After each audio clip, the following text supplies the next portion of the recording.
போன வீடியோல நம்ம எத பத்தி பார்த்தோம் அப்டின்னா, தேவர்கள் அவங்க கஷ்டம் தாங்க முடியாம, அவங்கள காப்பாத்துறதுக்கு ஆதிபராசக்திய பத்தி வேண்டுனாங்க. ஆதிபராசக்தி தேவர்கள் முன்னாடி காட்சியும் குடுத்தாங்க. கொடூரமான அசுரர்கள அழிக்கிறதுக்கு கொடூரமான அவதாரம் எடுத்தா மட்டும் தான் அவங்கள எதிர்க்க முடியும்னு சொல்லி, ஆதிபராசக்தி கொடூரமான பத்திரகாளி அவதாரத்த எடுத்தாங்க. அவங்கள பார்த்த உடனே எல்லாம் நடுநடுங்கி போனாங்க. இப்படி பயத்த மட்டுமே கொடுக்கக்கூடிய காளிக்கு காளராத்திரி அப்படின்னு ஒரு பேரும் இருந்துச்சு. இப்படி காளியை அழைச்சிக்கிட்டு சிம்ம வாகனத்துல ஆதிபராசக்தி நேரா அசுரர்களான சும்பன் நிசும்பன் அப்படிங்கிறவங்களோட தலைநகரத்துக்கு போறாங்க.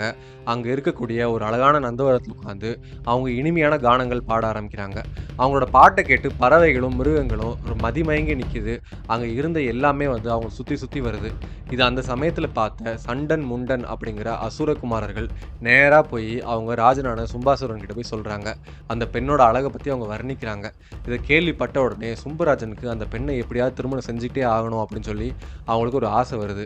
அதனால பெண்கிட்ட இனிமையா பேசி அவங்களோட மனசை கவர்றதுக்கான திறமை சுக்ரீவன் அப்படின்ற அசுரன் கிட்ட தான் இருக்குன்னு சொல்லிட்டு சுக்ரீவனை தூதுவனா அனுப்பி வைக்கிறாரு. அந்த பெண்ணுக்கு என்ன பிடிக்குமோ அதை பேசி அந்த பெண்ணை என்னை திருமணம் செஞ்சுக்கிறதுக்கு சம்மதம் வாங்கிட்டு வரணும்னு சொல்லி சுக்ரீவன் மூலியமா தூது அனுப்புறாரு. சுக்ரீவனும் நேரா தூது போறாங்க. அந்த ஆதிபராசக்தியை பார்த்து சுக்ரீவன் மன்னரோட விருப்பத்தை எடுத்து சொல்றாங்க. அப்போதான் ஆதிபராசக்தி ஒரு ட்விஸ்ட் வைக்கிறாங்க.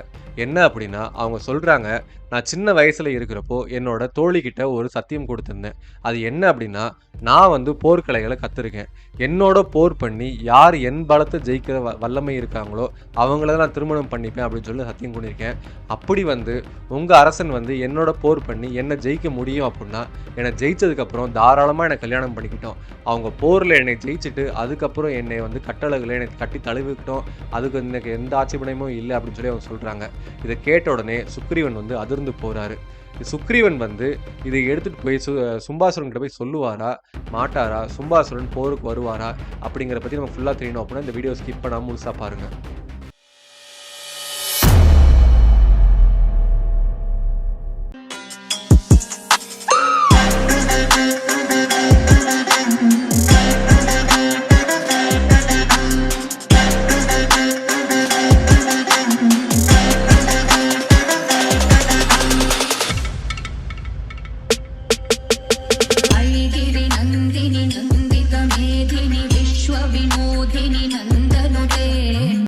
சும்பாசுரனோட ஆசையை எடுத்து சொல்றதுக்கு தூதா வந்த சுக்ரீவன் நேரா ஆதிபராசக்திகிட்ட போய் அவங்க ஆசையை எடுத்து சொல்றாங்க.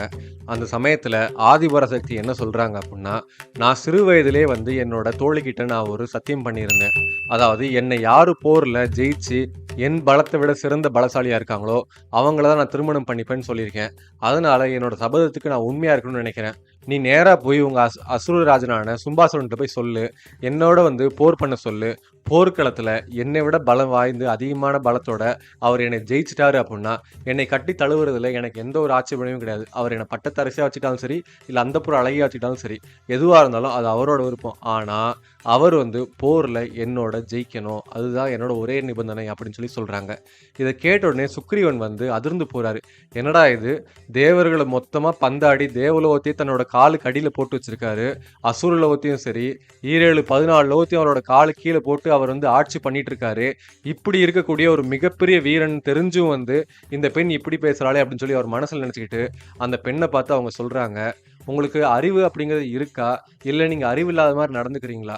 ஒரு யுத்தத்துல நம்மளை எதிர்த்து போராடுறவங்க நம்மளோட பலம் அதிகமா இருந்தாங்க அப்படின்னா அவங்க கிட்ட சரணடைகிறது அப்படிங்கிறது புத்திசாலித்தனம்னு சொல்லுவாங்க. ஆனா ஒரு பெண்ணா இருந்து யுத்த காலத்தை பத்தி உங்களுக்கு தெரியுமா அப்படிங்கிறது எனக்கு தெரியல. அப்படியே தெரிஞ்சிருந்தாலும் நீங்க பேசுறது பார்த்தா வெறும் வாய் வீராப்பு மட்டும் தெரியுது. நீங்க என்கிட்ட பேசின மாதிரி வெளியே யார்கிட்டயும் போய் பேசிடாதீங்க. ஏன் அப்படின்னா, நம்மளோட அசுரராஜனை பத்தி யாராவது இப்படி இளக்காரமா பேசினாங்க அப்படின்னா அவங்கள கொல்றதுக்கு கூட தயங்க மாட்டாங்க. அப்படி இருக்கிறப்போ நீங்க இப்படி இவ்வளோ துணிச்சலா இப்படி கேட்குறீங்களே அப்படின்னு சொல்லி அவங்க சொல்றாங்க. அதை கேட்ட உடனே ஆதிபராசக்தி சிரிச்சுட்டே சொல்றாங்க, ஏன் உங்க அசுரராஜனுக்கு பலம் அப்படிங்கிறது இல்லையா? அவர் 14 லோகத்தையும் ஜெயிச்சு வந்த மிகப்பெரிய மாவீரனா இருக்கலாம். ஏன் ஒரு பெண்ணை எதிர்த்து போர் பண்றதுக்கு அவருக்கு அவ்வளோ பயமா? அவர்கிட்ட போய் சொல்றதுக்கு என்ன? சரி, சும்பாசுரனுக்கு அவ்வளோ பயமா இருந்தா என்ன, நிசும்பனை வர சொல்லு, அவங்களோட நான் போர் பண்றேன். யாரா இருந்தா என்ன, என்னை யார் போர்க்களத்துல ஜெயிக்கிறாங்களோ அவங்களதான் நான் கல்யாணம் பண்ணிப்பேன் அப்படிங்கிற இதுல நான் நிச்சயமா இருக்கேன். அந்த மாதிரி என் கூட போர் பண்ணி என்னை ஜெயிக்க முடியும் அப்படின்னா அவங்க ஜெயிக்க சொல்லுங்க அப்படின்னு சொல்லி சொல்றாங்க. இதை கேட்டு சுக்ரீவன் யோசிக்கிறாரு. என்னடா இது! ஒரு பெண் கிட்ட போய் போராடுங்க, பெண்ணோட போய் சண்டை போடுங்க அப்படின்னு சொல்லி நம்ம அரசர்கிட்ட சொன்னோம் அப்புட்ன்னா, அத விட இழுக்கு எதுவுமே கிடையாது. ஏன்னா, அவரு அவ்ளோ பெரிய அசுரன். அப்படிங்கிறப்போ, அவர்கிட்ட போய் நீங்க ஒரு பெண்ண ஜெயிச்சா மட்டும் தான் அந்த பெண்ண நீங்க கல்யாணம் பண்ணிக்க முடியும் அப்படின்னு சொல்லி நீங்க எப்படி சொல்றது? அப்படின்னு சொல்லி அவரு யோசிக்கிறாரு. சுக்ரீவன் வந்து யோசிச்சுக்கிட்டே அந்த ஆதிபராசக்தி கிட்ட அவங்க ஒரு விஷயம் கேட்கலாமா அப்படின்னு சொல்லி கேட்குறாங்க. அவங்களும் கேளுங்க அப்படின்னு சொல்லி சொல்றாங்க. நீங்க வந்து பார்க்கறதுக்கு இவ்ளோ அழகா இருக்கீங்க. ஆனா போர்க்கலைகள்ல சிறந்தவளா இருக்கேன்னு சொல்றீங்க. அப்படி இருக்கிறப்போ என்னால நம்பவே முடியல. பெண்கள் எப்பவுமே வந்து சுகபோகத்துக்கு தானே ஆசைப்படுவாங்க. ஆனா நீங்க எல்லாத்துக்கும் மாறா போருக்கு ஆசைப்படுறீங்களே! இது எந்த வகையில் நியாயம்? யோசிச்சு பாருங்க. ஒரு நல்ல தங்க ஆபரணத்த அணிஞ்சுகிட்டு, பூ மலர்கள் பொருந்திய மெத்தைகள்ல வந்து படுத்து சுகத்த அனுபவிக்கிறத விட, நீங்க வந்து அம்புகளாலயும், வேல்களாலயும், வாள்களாலயும் நீங்க போர் பண்ணணும் அப்படின்னு சொல்லி நீங்க நினைக்கிறீங்க. எந்த வகையில் நியாயம்? இப்பேற்பட்ட அழகி வந்து கண்டிப்பா போர்ல வந்து போக்கூடாது. அவங்க வந்து போருக்கு தகுதியானவங்க கிடையாது. அப்படிங்கிறது என்னோட தனிப்பட்ட அபிப்பிராயம் அப்படின்னு சொல்லி அவர் சொல்றாங்க. இன்னொரு விஷயத்தையும் நீங்க புரிஞ்சுக்கணும். உங்களோட அழக பத்தியும், நீங்க பாட்டு பாடுன திறமைய வச்சும் தான் வந்து எங்களோட சும்பாசுரன் வந்து உங்க மேல காதல் வயப்பட்டாரு. அவர் வந்து உங்கள ஜெயிக்கணும், இல்ல போர் பண்ணி பலாத்காரமா உங்கள இழுத்துட்டு போணும்னு நெனச்சிருந்தாரு அப்புட்ன்னா, எப்பயோ அவரோட பலத்த பயன்படுத்தி, அவர் உங்களோட சண்ட போட்டு, ஏன் உங்களோட தலைமுடிய புடிச்சு ரோட்ல தர தரன்னு இழுத்துட்டு போயிருக்கலாம். ஆனா அப்படிலாம் உங்கள அவமானப்படுத்தாம, அவங்க ரொம்ப நேர்மையா அவர் நடந்துக்கிறாரு. ஒரு பெண்ணுக்கு என்ன மரியாதை குடுக்கணுமோ, அந்த மரியாதைலாம் குடுத்து, அந்த பெண்ணோட சம்மதத்த தெரிஞ்சுக்கிட்டு வந்து, என்னை திருமணம் செஞ்சுக்க சொல்லு, அப்படின்னு சொல்லி அவர் என்னைய அனுப்பியிருக்காரு. அப்படி இருக்கிறப்போ, இவர விட கண்ணியமானவங்க யார் இருக்காங்க? இவர திருமணம் செஞ்சுக்கிறதுல உங்களுக்கு என்ன குறை? அப்படின்னு சொல்லி அவங்க கேட்குறாங்க. அப்ப வந்து அந்த ஆதிபராசக்தி சொல்றாங்க, எனக்கு வந்து அழகான ஆண்களையோ, இல்ல வந்து பார்க்கறதுக்கு தன்மையா இருக்கிறவங்களையோ எனக்கு பிடிக்காது. எனக்கு எப்பவுமே வந்து ஒரு மிகப்பெரிய ஒரு வீரனா இருக்கணும். அந்த ஆண்மகன் எல்லாத்தையும் கட்டி அடக்கி ஆளத் தெரிஞ்சவனா இருக்கணும். அப்படிப்பட்ட ஆண்மகன நான் திருமணம் செஞ்சுக்கணும் அப்படின்னு சொல்லி பல நாள் நான் கனவு கண்டிருக்கேன். அது மட்டும் இல்லாம நான் சபதம் போட்ட மாரியே என் கூட போர் பண்ணி, அந்த போர்க்களத்துல எனக்கு கொஞ்சம் கூட இரக்கம் காட்டாம என்னை ஜெயிக்கணும். அப்படி ஜெயிச்சு அவங்க என்னைய வந்து உயிர் பிச்சை குடுக்குற மாரி குடுத்தாங்க அப்படின்னா, என்னோட வாழ்க்கை முழுக்க அவங்களோட காலடியில அவங்களுக்கு சேவை செஞ்சே நான் கழிக்கணும் அப்படின்னு சொல்லி நான் நினைக்கிறேன். அது மட்டும் இல்லாம என்னோட போர் பண்ணி என் பலத்த விட சிறந்த ஒரு பலசாலியா இருக்கான் அப்படின்னா, அவங்க இந்த பிரபஞ்சத்திலேயே மிகப்பெரிய வீரனா தான் இருக்கணும். அப்படிப்பட்ட வீரன தான் நான் திருமணம் பண்ணிக்கணும்னு ஆசைப்படுறேன். அப்படின்னு சொல்லி அந்த ஆதிபராசக்தி சொல்றாங்க. இத கேட்டு சுக்ரீவன் வந்து யோசிக்கிறாரு. என்னடா இது! ஒரு பெண் எப்பவுமே வந்து ஒரு அழகான ஒரு ஆணா இருக்கணும். மன்மதன போல இருக்கணும். அந்த ஆண விட சிறந்த ஆண் அழகன் யாருமே இருக்கக்கூடாது. அப்படிப்பட்ட ஆண தான் நம்ம கல்யாணம் பண்ணிக்கணும்னு நெனைப்பாங்க. அது மட்டும் இல்லாம, எனக்கு வந்து சம மரியாதை குடுத்து, என்னைய வந்து தாங்குறவங்கள தான் என்ன திருமணம் பண்ணிக்கணும்னு நெனைப்பாங்க. ஆனா நீங்க எல்லாத்துக்கும் மாறா இருக்கீங்க. எனக்கு ரொம்ப ஆச்சரியமா இருக்கு. எந்த பெண்ணும் வந்து போர விரும்ப மாட்டா. ஆனா நீங்க போர மட்டுமே தான் விரும்புவேன் அப்படின்னு சொல்லி சொல்றீங்க. அது மட்டும் இல்லாம, என்ன போர்க்களத்துல என் மேல அவங்களோட முழு பலத்த பயன்படுத்தி, என்னை போர்க்களத்துல ஜெயிக்கணும். அப்படி ஜெயிச்சாங்க அப்புட்ன்னா, அவங்களுக்கு காலத்துக்கு நான் காலடியில சேவை பண்ணுவேன்னு சொல்றீங்க. இது என்னால ஏத்துக்கவே முடியல. இது சாதாரண பெண்கள் எப்பவுமே இப்படி விரும்ப மாட்டாங்க. பரவால்ல, ஒரு வேளை நீங்க வந்து களத்துல இருக்கக்கூடிய போர் யுத்திகள் தெரிஞ்ச ஒரு மிகப்பெரிய வீராங்கனையா இருக்கலாம். அதனால நீங்க இப்படி விரும்புறீங்களோ என்னமோ தெரியல, அப்படின்னு சொல்லி சுக்ரீவன் சொல்றாங்க. அப்ப ஆதிபராசக்தி சொல்றாங்க, சுக்ரீவனே நீங்க வந்து பேசுறதுல ரொம்ப மிகப்பெரிய கில்லாடியா இருக்கீங்க. பரவால்ல, அசுரர்கள்ல கூட பெண்கள வந்து எப்படி மயக்கிறது அப்படின்னு சொல்லி தெரிஞ்சு வச்சிருக்கிற அளவுக்கு உங்கள்ட்ட திறமை இருக்குன்றத பார்க்குறப்போ, எனக்கு ரொம்ப ஆச்சரியமா இருக்கு. ஆனா உங்க பேச்சு திறமைய பார்த்து எனக்கே ரொம்ப ஆசையா தான் இருக்கு. அந்த சும்பாசுரன கல்யாணம் பண்ணிக்கணும்னு சொல்லி. ஆனா நான் என்னோட சபதத்துக்கு உண்மையா இருக்கணும் அப்படிங்கிறதுனால, வேற வழியே கிடையாது. சும்பாசுரன என் கூட போர் பண்ண சொல்லுங்க. அந்த போர்ல அவர் என்ன ஜெயிச்சிட்டாரு அப்புட்ன்னா, எனக்கு எந்த ஆட்சேபனையும் கிடையாது. அவர் என்ன திருமணம் செஞ்சுக்கலாம். என்ன வேணா பண்ணலாம். நான் வந்து அவரோட உடைமையாயிருவேன். அப்படின்னு சொல்லி ஆதிபராசக்தி சொல்றாங்க. இத கேட்ட உடனே சுக்ரீவன் சொல்றாரு, சரி, சும்பாசுரன் கூட நீங்க போர்ல தோத்து தான் போகணும்னு சொல்லி உங்க தளபதி இருந்துச்சு அப்புட்ன்னா, அதுக்கு நான் என்ன பண்ண முடியும்? நீங்க சொன்னத நான் அப்படியே போய் எங்க அசுரராஜன்ட்ட சொல்றேன். அதுக்கு மேல நடக்கிறது விதிப்பயன் அப்படின்னு சொல்லி சொல்றாங்க. இத கேட்டு ஆதிபராசக்தி சொல்றாங்க, "தயங்காம நீங்க போய் உங்க ராஜா கிட்ட சொல்லுங்க. நான் சொன்ன விஷயத்த அப்படியே அச்சு பிசறாம, மாறாம அப்படியே சொல்லுங்க. அதுக்கு மேல எது நல்லது, எது கெட்டதுன்னு சொல்லி அவரே யோசிச்சு அவர் பண்ணட்டும்." அப்படின்னு சொல்லி சொல்றாங்க. இத கேட்ட உடனே சுக்ரீவனும் வந்து அவங்க பணிஞ்சு விடைபெற்றுக்கிறாங்க. நேரா வந்து அவங்க சும்பாசுரனோட அரண்மனையில போய் சும்பாசுரன் கிட்ட நடந்த விஷயத்த சொல்றாங்க. அப்ப சும்பாசுரன் வந்து, "எனக்கு விளக்கமா சொல்லுங்க." அப்படின்னு சொல்லி அவர் கேட்கிறாரு. அப்போ சுக்ரீவன் சொல்றாரு, "நான் சொல்லப்போற விஷயம் வந்து உங்களுக்கு மனசுக்கு கஷ்டத்த குடுக்கலாம். இல்ல அப்புட்ன்னா அப்படின்னா உங்களுக்கு கோவத்தையும் உண்டுபடுத்தலாம். அதுக்காக என்னை நீங்க மன்னிச்சுக்கணும் அப்படின்னு சொல்லி சொல்றாங்க. சும்பாசுரன் நடந்தது என்ன? மறைக்காம என்கிட்ட அப்படியே சொல்லுங்கன்னு சொல்லி கேட்குறாரு. அப்போ வந்து சுக்ரீவன் சொல்றாரு, நான் நேரா போய் அந்த பெண்கிட்ட போய் உங்களோட ஆசையும் விருப்பத்தையும் நான் சொன்னேன். நீங்க எந்த அளவுக்கு அவங்க மேல காதல் கொண்டிருக்கீங்கன்னு சொல்லி சொன்னேன். நான் அப்பயும் சொன்னேன். சும்பாசுரன் வந்து சாதாரண ஆள் கிடையாது. அவர் மிகப்பெரிய வீரன்னு சொன்னேன். இதெல்லாம் கேட்டுட்டு அந்த பெண் வந்து சொல்றாங்க, நான் வந்து சின்ன வயசுல என்னோட தோழிகிட்ட ஒரு சபதம் போட்டிருந்தேன். நான் வந்து போர்க்கலைகள் நெறைய கத்துருக்கேன். அதனால போர்ல யார் என்னை வந்து ஜெயிக்கிறாங்களோ, அந்த மாவீரன மட்டுமே தான் நான் திருமணம் பண்ணிப்பேன் அப்படின்னு சொல்லி நான் சபதம் எடுத்திருக்கேன். அந்த சபதத்தின்படி யார் என் கூட போர் பண்ண தயாரா இருக்காங்களோ, போர்ல என்ன ஜெயிச்சா மட்டுமே தான் என்ன திருமணம் செஞ்சுக்க முடியும்னு சொல்றாங்க. இது வந்து உங்களுக்கு கஷ்டத்த குடுக்கலாம். ஏன் அப்புட்னா, ஒரு பெண் கூட போய் நீங்க போர் பண்றதா அப்படின்னு சொல்லி யோசிக்கலாம். ஆனா என்ன பண்றது? இந்த பேரழகி போர மட்டுமே தான் விரும்புறா. அவ பேசுறத பார்த்தோம் அப்புட்னா, அது பெண்கான லட்சணம் மாரியே தெரியல. எப்பவுமே போர மட்டுமே விரும்பக்கூடிய ஒரு கோர வெறி கொண்ட ஒரு லட்சணமா இருக்கு. அதனால நீங்க கொஞ்சம் யோசிங்க அப்படின்னு சொல்லி அவர் சொல்றாரு. இத கேட்டு சும்பாசுரன் வந்து சொல்றாங்க, என்னடா இது! ஒரு பெண்ண நம்ம திருமணம் செஞ்சுக்கணும்னு நம்ம ஆசைப்படுறோம். அந்த பெண்ணு மேல நம்ம காதல் கொண்டிருக்கோம்னு போய் சொன்னோம் அப்புட்னா, நம்ம என்னமோ நம்ம பலமே இல்லாத ஒரு பலமற்றவன போல நம்மள பாவிச்சு, இப்படி வந்து இளக்காரமா நம்மள போருக்கு அழைக்கிறாங்க. அப்படி இருக்கிறப்போ, கண்டிப்பா அவளுக்கு புத்தி புகட்டணும் அப்புட்னா, போர்ல போய் அவள ஜெயிச்சு, அவள திருமணம் செஞ்சுக்கிட்டா மட்டும் தான், அவளுக்கு நம்மளோட பலம் என்னன்னா தெரியும் போல, அப்படின்னு சொல்லி அவர் சொல்றாரு. அந்த சமயத்துல சும்பாசுரன் வந்து கொஞ்சம் அமைதியா இருந்து, அவரோட தம்பியான நிசும்பன் கிட்ட வந்து கேட்குறாங்க. "தம்பி, நம்ம வந்து போருக்கு போலாமா? அந்த பெண்ண நான் போய் ஜெயிச்சுட்டு நான் திருமணம் செஞ்சுக்கலாமா?" அப்படின்னு சொல்லி நான் ஆசைப்படுறேன். நீ என்ன சொல்ற? இல்ல நீ வந்து அந்த பெண்ணோட போர் பண்ணி, அந்த பெண்ண நீ திருமணம் செஞ்சுக்கிட்டாலும் எனக்கு ஓகே தான். எனக்கு ஒண்ணும் பிரச்சனை கிடையாது. அப்படின்னு சொல்லி சும்பாசுரன் சொல்றாங்க. அப்ப நிசும்பன் சொல்றாங்க, அண்ணா நீங்களும் போருக்கு போ வேணாம், நானும் போருக்கு போ வேணாம். நம்ம 2 பேரும் போகாம, ஒரு மிகப்பெரிய அசுர வீரன் அனுப்பி வைப்போம். அந்த வீரன் வந்து அந்த பெண்ணோட போர் பண்ணி அவங்க ஜெயிச்சுட்டாங்க அப்படின்னா, அந்த வீரனே ஜெயிச்சுட்டான் அப்படின்னா, நம்ம வந்து ஈஸியா அந்த பெண்ண ஜெயிச்சிட முடியும். அதனால அதுக்கப்புறம் நம்ம யாராவது ஒருத்தவங்க போய் அந்த பெண்ண ஜெயிச்சு நம்ம வந்து கல்யாணம் பண்ணிக்கலாம் அப்படின்னு சொல்லி சொல்றாங்க. அத கேட்டு சும்பாசுரன் வந்து சொல்றாங்க, "அதுவும் சரிதான். ஆனா அந்த அசுர வீரன யார நம்ம அனுப்பலாம்?" அப்படின்னு சொல்லி அவர் கேட்கிறாரு. அப்ப நிசும்பன் சொல்றாங்க, "அப்ப நம்ம வீரர்கள்லயே வந்து மிகச்சிறந்த வீரன் அப்புட்னா, தும்பரலோசனன் அப்படின்ற அசுரன் தான். அந்த அசுரன் அனுப்புனோம் அப்புட்னா, அந்த பெண்ண வந்து போர்க்களத்துல ஜெயிச்சு, அவள இழுத்து கொண்டு வந்து நம்ம முன்னாடி நிப்பாங்க. அதுக்கப்புறம் அந்த பெண்ண வந்து நம்ம திருமணம் செஞ்சுக்கலாம். இப்படி அடக்கி ஆண்ட பெண்ண வந்து நம்ம திருமணம் செஞ்சுக்கிட்டா தான், அவளுக்கு வந்து அவளோட அகங்காரம் ஒழியும். அப்படி அகங்காரம் ஒழிஞ்சா தான் அவ நம்மகிட்ட ஒழுங்கா நடந்துப்பா அப்படின்னு சொல்லி சொல்றாங்க. இத கேட்டோனே சும்பனும் வந்து அதுவும் சரிதான். நம்ம வந்து அந்த அசுரனை அனுப்பி வைப்போம். அவன வந்து போர்க்களத்துல அதீதமான அசுர வீரர்களோட சொல்லுவோம் அப்படின்னு சொல்லி அவர் சொல்றாரு. இத கேட்ட உடனே தும்பரன் அப்படிங்கிற அசுரனை வரவழைக்கிறதுக்கு அவர் வந்து ஆணையம் கொடுக்குறாரு. அந்த தும்பரன் அப்படிங்கிற அசுரன் அங்க சும்பன் முன்னாடி வந்து நிக்கவும் செய்றாங்க. அசுரராஜனே, உங்களுக்கு என்ன உதவி வேணும்னு சொல்லுங்க, நான் செய்யறேன்.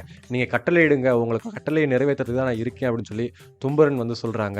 இத கேட்ட உடனே சும்பாசுரன் வந்து சிரிச்சுட்டே சொல்றாங்க, தும்புரா, நீ மிகப்பெரிய வீரன் அப்படிங்கிறது எனக்கு தெரியும். ஆனா எனக்காக நீ ஒரு போர் பண்ணணும். இந்த போர்ல வந்து நீ எதிர்த்து போராடுறது ஒரு பெண். நீ வந்து ஒரு பெண்ணை எதிர்த்து போராடுறதா அப்படின்னு இளக்காரமா நினைக்காத. அந்த பெண் வந்து எனக்கு ரொம்ப முக்கியமானவ. அதனால அவள போர்க்களத்துல ஜெயிச்சு அந்த பெண்ணை என்கிட்ட கொண்டு வரணும் அப்படின்னு சொல்லி அவர் சொல்றாரு. இத கேட்ட உடனே தும்பரன் வந்து சொல்றாங்க, நீங்க என்ன சொல்றீங்களோ அத நான் செய்றேன் அப்படின்னு சொல்லி சொல்றாங்க. அந்த சமயத்துல சும்பாசுரன் சொல்றாங்க, நீ 60,000 போர் வீரர்களோட நீ நேரா அந்த பெண்ணை எதிர்த்து போர் பண்றதுக்கு கிளம்பு. அந்த போர் வீரர்கள்ட்ட எல்லா ஆயுதங்களையும், பானங்களையும் குடு. நீ போர் பண்றப்போ உன்னை எதிர்த்து தேவர்களோ, அசுரர்களோ, ஏன் ராட்சசர்களோ, இல்ல அந்த மனிதர்களோ யாரு வந்தாலும் அவங்கள பாரபட்சம் பார்க்காம கொன்று, அந்த பெண்ணோட இருக்கக்கூடிய காளி அப்படிங்கிற ஒரு கொடூரமான ஒரு பெண் இருக்கா. அவளையும் கொன்று. ஆனா அந்த கட்டழகிய வந்து நீ கொல்லவே கூடாது. அவ மேல வந்து எந்த ஆயுதங்களையோ, எந்த பானங்களையும் நீ செலுத்தக்கூடாது. அவளுக்கு ஒரு சின்ன கீறல் கூட ஏற்படாம அவளை இங்க கொண்டு வரணும். ஏன் அப்படின்னா, அவ மேல நான் காதல் கொண்டிருக்கேன். என் காதலிய வந்து நீ துன்புறுத்தக்கூடாது. இப்படி எல்லாரையும் நீ கொன்னு அவள வந்து அபகரிச்சு நீங்க கொண்டு வந்த அப்படின்னா, அப்ப அவளுக்கு தெரியும். போர்க்களத்துக்கே வராம போர்ல எப்படி வெற்றி பெறுறது அப்படின்னு சொல்லி சும்பாசுரனுக்கு தெரிஞ்ச வழி போல அப்படின்னு சொல்லி அவ புரிஞ்சுக்கிட்டு அவ என்னை திருமணம் செஞ்சுப்பா. நீ வந்து அவகிட்ட போய் போர் பண்ணி நான் சொன்ன மாதிரியே அவளை ஜெயிச்சு அந்த போர்க்களத்துல இருந்து அவளை கொண்டு வரணும் அப்படின்னு சொல்லி அவர் சொல்றாரு. இதை கேட்ட உடனே தும்பரன் சொல்றாங்க, அவ்வளவுதானா? ஒரு பெண்ணை ஜெயிக்கிறதுக்கு நான் ஏன் 60,000 பேர் கூட போகணும்? நான் ஒரு ஆளே பத்தாதா அப்படின்னு சொல்லி சொல்றாங்க. அப்பதான் வந்து அசுரராஜான சும்பாசுரன் சொல்றாங்க, இல்ல இல்ல, 60,000 பேர் அப்படிங்கிறது அந்த பெண்ணை ஜெயிக்கிறது கிடையாது. நம்மளோட அசுர பலம் என்ன அப்படிங்கறத காட்டுறதுக்கு தான் உன்னை 60,000 பேரோட போக சொல்லியிருக்கேன் அப்படின்னு சொல்லி அவர் சொல்றாரு. இதை கேட்ட உடனே அந்த தும்பரனும் வந்து சரி நம்ம அசுரராஜனோட கட்டளையை நம்ம வந்து மதித்து போவோம் அப்படின்னு சொல்லி அவர் 60,000 சேனைகளோட அவர் போர்க்களத்துக்கு கிளம்புற மாதிரி அணிவகுப்போட அவர் அசுர வீரர்களோட அவர் வந்து அந்த நகரத்தில் இருக்கக்கூடிய அந்த நந்தவனத்தை நோக்கி அவர் போகிறாரு. போய் தும்பரன் வந்து பார்க்குறாரு. அதீதமான ஒளி பொருந்திய மிகப்பெரிய அழகியா அங்கே ஒரு பெண் உட்காந்துருக்காங்க. அந்த பெண்ணை பார்த்த உடனே இவர் மதிமயங்கி அவர் யோசிக்கிறாரு. பரவாயில்ல, சும்பாசுரன் வந்து இந்த பெண்ணுக்காக இவர் ஏன் போர் கிடையாது, இந்த 14 லோகத்தையும் அழிக்க சொன்னால் கூட அழிச்சிடலாம் போல, அப்பேற்பட்ட அழகியா இருக்காங்க. அப்படிங்கிறப்போ இந்த பெண் வந்து போரை எந்த போரை விரும்புகிறா அப்படிங்கிறது நமக்கு தெரியல. நம்ம போய் அந்த பெண்கிட்ட வந்து பேசுவோம். அதுக்கப்புறம் நம்ம போர் மட்டும்தான் விரும்புகிறா அப்படின்னா நம்ம போர் பண்ணலாம் அப்படின்னு சொல்லி அவர் யோசிச்சு தும்பரன் வந்து நேராக ஆதிபராசக்தி கிட்ட பேசுறதுக்காக அவங்க பக்கத்தில் போகிறாங்க. ஆதிபராசக்தி தும்பாசுரனை பார்த்து ரொம்ப பணிவாக அவங்க கேட்குறாங்க, என்ன அசுரனே இங்கே வந்து ரொம்ப அமைதியாக நிற்கிறீங்க, என்ன விஷயம் அப்படின்னு சொல்லி அவங்க கேட்குறாங்க. அப்போ தும்பரன் வந்து அவர் சொல்கிறாரு, எங்கள் அசுரராஜன் வந்து இது வரைக்கும் எந்த பெண் மேலேயும் அவர் ஆசை கொண்டதே கிடையாது. முதல் முறையாக உண்மையில ஆசைப்பட்டிருக்காரு. அது எதனால் அப்படின்னு சொல்லி நான் ரொம்ப வியந்து யோசிச்சுட்டு இருந்தேன். ஆனால் உங்களை பார்த்ததுக்கப்புறம் தான் தெரியுது, இந்த போர் மட்டும் கிடையாது, 14 லோகத்தை மொத்தமாக அழிச்சிட்டு வா அப்படின்னு சொல்லியிருந்தா கூட எங்கள் அசுரராஜன் பண்ணியிருப்பார் போல். ஏன்னா அவ்வளோ பெரிய அழகியாக இருக்கீங்க. உங்களோட அழகை பற்றி வார்த்தையால் கேள்விப்பட்டே அவர் உங்கள் மேலே இவ்வளோ காதலோடு இருக்கார் அப்படின்னா கண்டிப்பாக உங்களை பார்த்தாரு அப்படின்னா அவர் வந்து மனசை பறி கொடுத்துருவார். அவர் உங்களை தான் கல்யாணம் பண்ணிக்கணும்னு சொல்லி அவர் ரொம்ப ஆசைப்படுவார். இப்போவுமே அவர் அப்படி தான் இருக்கார். அவருக்கு ஏற்ற ஜோடி நீங்கள் தான் அப்படின்றது எனக்கு நல்லாவே புரியுது அப்படின்னு சொல்லி இவர் சொல்கிறாரு. அது மட்டும் இல்லாமல் தும்பரன் வந்து இன்னொரு விஷயத்தையும் சொல்கிறாங்க. என்ன அப்படின்னா ஆதிபராசக்தி பார்த்து தும்பரன் என்ன சொல்கிறாரு அப்படின்னா, இதுக்கு முன்னாடி தூதுக்கு வந்த சுக்ரீவன் வந்து உங்ககிட்ட என்ன சொன்னாங்கன்னு தெரியல. எங்கள் அசுரராஜனோட ஆசையை அவர் சொன்ன மாதிரி எடுத்து சொன்னாரான்னு எனக்கு புரியல. ஆனால் நீங்கள் வந்து சுக்ரீவன்கிட்ட சொல்லிவிட்டதை எங்கள் அசுரராஜன் கேட்டதில் இருந்து அவர் உங்கள் மேலே இன்னும் அதீதமான காதல் கொண்டிருக்காரு. அது எதனாலன்னு எனக்கும் புரியல. ஒருவேளை நீங்கள் வந்து யுத்தத்தை மட்டுமே விரும்புகிறீங்க அப்படின்னு சொல்லிவிட்டதை வந்து எங்கள் அசுரராஜன் வந்து தப்பாக புரிஞ்சுக்கிட்டாரோ என்னமோன்னு எனக்கு ஒரு சந்தேகம் ஏற்படுது. ஏன்னா யுத்தத்தில் வந்து 2 விதமான போர் இருக்குது. ஒன்று எதிரியை நோக்கி வீரமாக போர் பண்ணுறது, இன்னொன்று காதலனை நோக்கி காதலி வந்து காம போர் பண்ணுறது. ஒருவேளை நீங்கள் அந்த ரதி போரை தான் வந்து விரும்புகிறீங்களோ என்னமோ அப்படின்னு சொல்லி எனக்கு ஒரு சந்தேகமாக இருக்குது. ஏன்னா பெண்கள் வந்து எப்போவுமே வந்து போர்க்களத்தில் ரத்தம் சிந்தி போர் பண்ணுறத அவங்க விரும்ப மாட்டாங்க. ஆனால் பஞ்சு மெத்தையில் அவங்க காதல் ரசத்தை சிந்தி அவங்க வந்து போர் பண்ணுறது தான் விரும்புவாங்க. அந்த ரதி போரை தான் நீங்கள் விரும்புகிறீங்களோ அப்படின்னு சொல்லி எனக்கு ஒரு சந்தேகமாக இருக்குது. நீங்கள் அப்படி தான் விரும்புகிறீங்க அப்படின்னா அதை என்கிட்ட சொல்லுங்கள், நான் மன்னர்கிட்ட எடுத்து சொல்கிறேன். நீங்கள் நேராக மன்னரோட அந்தப்புறத்தில் வந்து அந்த அந்தப்புற அழகிகளோட நீங்கள் ஒரு மிகச்சிறந்த ரத்தின அழகியாக மாறுறதுக்கு உங்களுக்கு நான் வாய்ப்பு பண்ணுறேன் அப்படின்னு சொல்லி அந்த அசுரன் சொல்கிறாங்க. இதை கேட்ட உடனே காளி பயங்கரமாக சிரிக்கிறாங்க. சிரிச்சுக்கிட்டு அந்த அசுரனை பார்த்து சொல்கிறாங்க, அசுர வீரனே நீ வந்து முட்டாள் அப்படிங்கிறது எனக்கு ஒரு சந்தேகம் இருந்துச்சு. ஆனால் நீ பேச ஆரம்பிச்சப்புறம் அந்த சந்தேகம் எனக்கு உறுதியாயிருச்சு. ஏன்னா நாங்கள் திட்டவட்டமாக சொல்லிட்டோம் எங்களுக்கு வந்து போர் பண்ணுறதுலாம் விருப்பம் அப்படின்னு சொல்லிட்டு. ஆனால் நீ அதை வந்துட்டு உன்னோட வார்த்தை ஜாலங்களால் எங்களை வந்து மதிமயக்கணும்னு நினைக்கிறியா? அது எங்ககிட்ட செல்லுபடி ஆகாது. போர் பண்ணணும்னு வந்துட்டா போர் பண்ணணும். போரில் ரத்தம் சிந்துமா, ஆயுதங்களால் காயம் ஏற்படுமா அப்படிங்கிற கவலையெல்லாம் எங்களுக்கு இல்லை. ஏன்னா நாங்கள் முதல் முறையாக சந்திக்கிற அசுரன் நீ கிடையாது. உங்களை மாதிரி பல அசுரலை கொன்று குவிச்சதுக்கப்புறம் தான் நாங்கள் இங்கே வந்திருக்கோம். இப்போ இன்னொரு டைம் நான் ஒரு டைம் உங்கள்கிட்ட எச்சரிக்கிறேன். என்ன அப்படின்னா பயமாக இருந்தால் இப்படியே ஓடி போயிருங்க, எங்களோட போர் பண்ணி உங்கள் உயிரை விட்டுறாதீங்க அப்படின்னு சொல்லி காளி சொல்கிறாங்க. இதை கேட்ட உடனே தும்பாசுரனுக்கு இன்னும் கோவம் அதிகமாகுது. காளி நான் உன்கிட்ட பேசலை, நீ இதே மாதிரி திரும்ப திரும்ப என்கிட்ட பேசிகிட்டு இருந்தே அப்படின்னா நானே உன்னை கொன்னுட்டு இந்த அழகியை வந்து நான் தூக்கிட்டு போகிற சூழ்நிலை ஏற்பட்டுரும் அப்படின்னு சொல்லி சொல்கிறாங்க. கேட்டு காளி வந்து கொஞ்சம் கூட தயங்காமல் சொல்கிறாங்க, அப்படி என்னை வந்து கொன்னுட்டு இந்த அழகியை வந்து தூக்கிட்டு போகணும்னு நீ நினைக்கிற அப்படின்னா தாராளமாக வா, உங்கள் 60,000 பேரையும் ஓட ஓட கொல்றதுக்கு நான் தயாராக இருக்கேன். நான் யாரையும் உதவி கூப்பிட மாட்டேன். நான் வந்து போருக்காகவே இங்கே வந்திருக்கேன் அப்படின்னு சொல்லி சொல்கிறாங்க. கேட்ட உடனே தும்புரனுக்கு கோவங்கிறது ரொம்ப அதிகமாகுது. இதுக்கு மேலே நான் உங்களுக்கு பாரபட்சம் பார்த்தேன் அப்படின்னா அது என்னோட வீரத்துக்கு இழுக்கு அப்படின்னு சொல்லிட்டு அவர் சொல்கிறாரு. இப்படி தும்புரன் வந்து காளி கூட போர் பண்ணுவாரா, இல்லை காளியும் ஆதிபராசக்தி சேர்த்து இந்த 60,000 வீரர்களை கொன்று குவிப்பாங்களா, என்ன நடக்க போகுது, காளி வந்து இவங்களை எல்லாத்தையும் எப்படி கொல்ல போகிறாங்க, இல்லை இந்த வீரர்கள் எல்லாமே வந்து 60,000 பேர் சேர்ந்து இந்த 2 பெண்களை எப்படி எதிர்கொள்ள போகிறாங்க அப்படிங்கிற மாதிரி நமக்கு நிறையா கேள்விகள் வரலாம். இந்த மாதிரி சுவாரஸ்யமான கதைகளை பற்றி நம்ம நிறையா தெரிஞ்சுக்கணும் அப்படின்னா அடுத்த ஒரு வீடியோவை நம்ம கண்டினியூஸாக பார்க்கணும். இந்த மாதிரி சுவாரஸ்யமான புராண கதைகளுக்கு நம்ம ஏல் சேனலை சப்ஸ்கிரைப் பண்ணுங்கள். இந்த வீடியோ பிடிச்சிருந்துச்சுன்னா ஒரு லைக்கை போடுங்க. உங்கள் கருத்துக்கள் என்ன அப்படிங்கிறது கமெண்ட் செக்ஷனில் லீவ் பண்ணுங்கள். அப்படியே மறக்காமல் இந்த வீடியோ உங்கள் ஃப்ரெண்ட்ஸ் அண்ட் ஃபேமிலிக்கு ஷேர் பண்ணுங்கள்.